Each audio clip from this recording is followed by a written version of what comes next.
A gente tem o Papo Maroto. Já debateu um Papo Maroto com quem essa semana, Jada? O Papo Maroto super esperto é com ele, que é jornalista, escritor, mobilizador de cultura popular, Rafael Noleto. E ele contou um pouquinho das experiências dele, da pesquisa dele e todo esse movimento que está acontecendo, principalmente aqui ao redor de Teresina, né? Porque a gente se fala que se centraliza a cultura no Central de Cultura, mas a gente não costuma ver as periferias da cidade.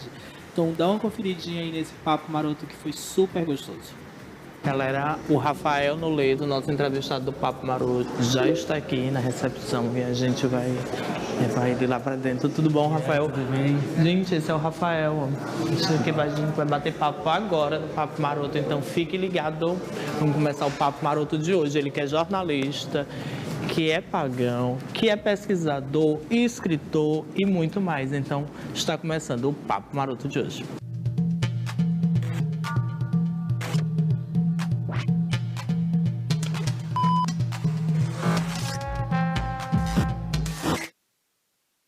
Mais uma vez, bem-vindo e muito obrigado por aceitar o convite, Rafael. E a gente está começando esse Papo Maroto de uma forma bem inusitada. Rafael é jornalista e ele trabalha em várias vertentes de comunicação e de cultura popular. Como é trabalhar a cultura popular, Rafael? E quais são as dificuldades para se trabalhar a cultura popular no Estado? Jade, primeiramente, obrigado pelo convite. A cultura popular envolve uma diversidade de conhecimentos, de tradições, de práticas. Inclusive, envolve todo esse conceito de folclore, né? O folclore nada mais é do que um reflexo da identidade de um povo. Então, quando você busca conhecer o folclore, você busca conhecer as lendas de um local, a forma como o povo se veste, a forma como o povo fala, né? O dialeto do povo. Nós temos aqui o nosso piauiês. Então, você vai conhecer parte da identidade de um povo, né?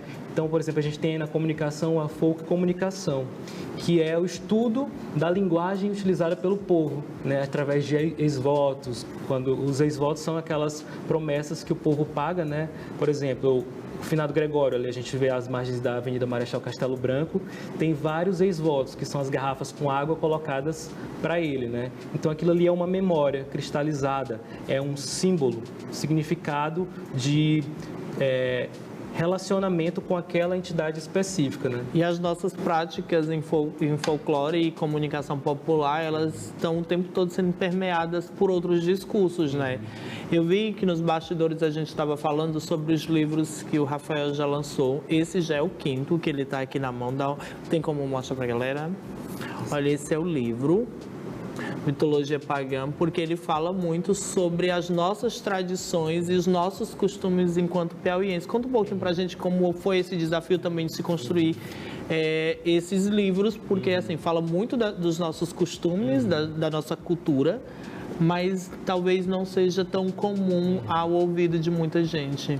Além de pesquisar essa parte de comunicação, eu também atuo como um sacerdote, né? Que é da tradição Piaga. A religião Piaga é a primeira religião reconhecida por estudos acadêmicos, primeira religião neopagã do Brasil, surgida aqui no Piauí, através do trabalho que a gente tem feito lá em José de Freitas, na zona rural. Então, é muito gratificante ver a nossa atuação sendo reconhecida, né? O nosso trabalho comunitário, o nosso trabalho em relação à espiritualidade, porque a espiritualidade também é parte do folclore, também é parte da identidade de um povo. E como é que tu foi parar nessa pesquisa, nesses estudos e também não só como um distanciamento?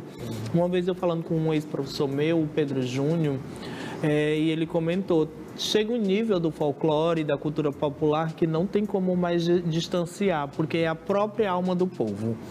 Então, como foi que tu chegou nessas pesquisas? De onde é que partiu essa pesquisa?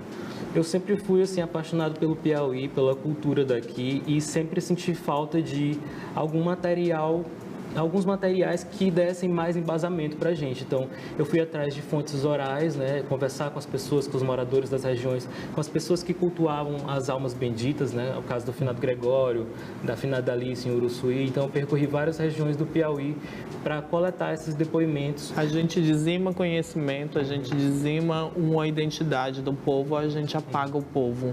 Reconhecer o processo mitológico, as nossas pinturas rupestres, mas para além disso, os nossos costumes mais íntimos e ancestrais, nos torna piauiense num processo mais rico, mais plural.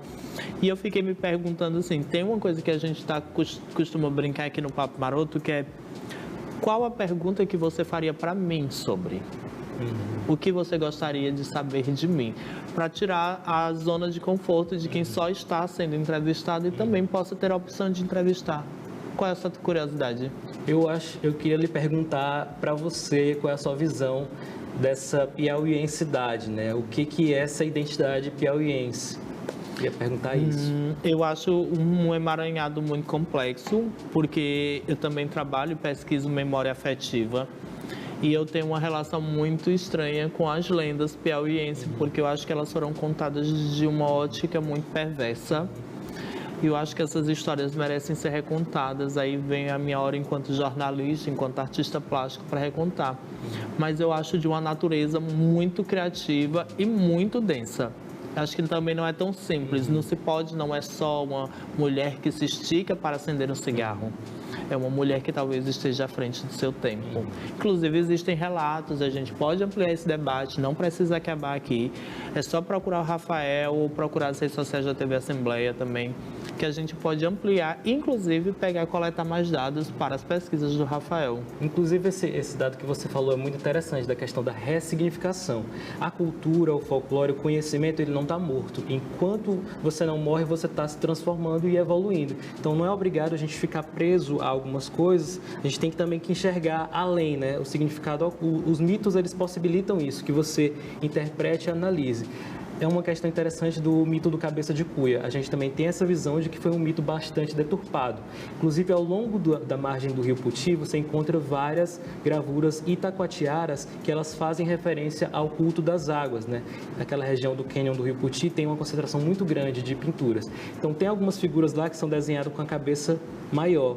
Tem algumas ondulações que fazem referência ao curso das águas. A gente acredita que os antigos habitantes do Piauí, eles tinham uma devoção a algumas figuras das águas que sobreviveram a esses relatos até hoje. A exemplo da Mãe d'Água, né, da Iara, da Sereia de Pirapora, da Miridã, da Macirajara, na Lagoa do Portinho, e do Cabeça de Cuia, que é um desses mitos. Com o processo de colonização, que é extremamente perverso nessa demonização das figuras, dos mitos, todos os povos que eles são conquistados, têm suas divindades, seus costumes demonizados pelos povos que colonizam, né? A maioria das vezes acontece isso. Então, acredito que o Cabeça de Cuia, que se conhece hoje como mito mais difundido, com essa questão do aspecto mais agressivo, é fruto de todo esse processo de demonização. Então, o aspecto do Cabeça de Cuia que a gente trabalha é mais ligado ao guardião das águas, né? Claro que, como um guardião, ele vai ser feroz com quem ataca o bioma dele, mas ele também pode ser amigável com aqueles que estão dispostos a protegê-lo, né? Pois é, galera, como todo mundo notou, o Papo é criativo, é esperto e é maroto. Daria muitas horas de conversa, mas só que infelizmente a gente tem que voltar para o estúdio e continuar. Mas se você quiser se informar, a gente já deixou o linkzinho da IG dele no Instagram para contribuir e também ampliar esse debate. Então a gente volta para o estúdio porque tem muito mais.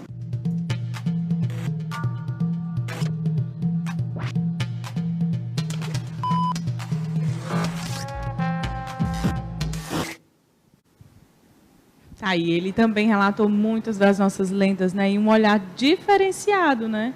Wagner, ele estava falando em relação à lenda do Cabeça de Cuia, né?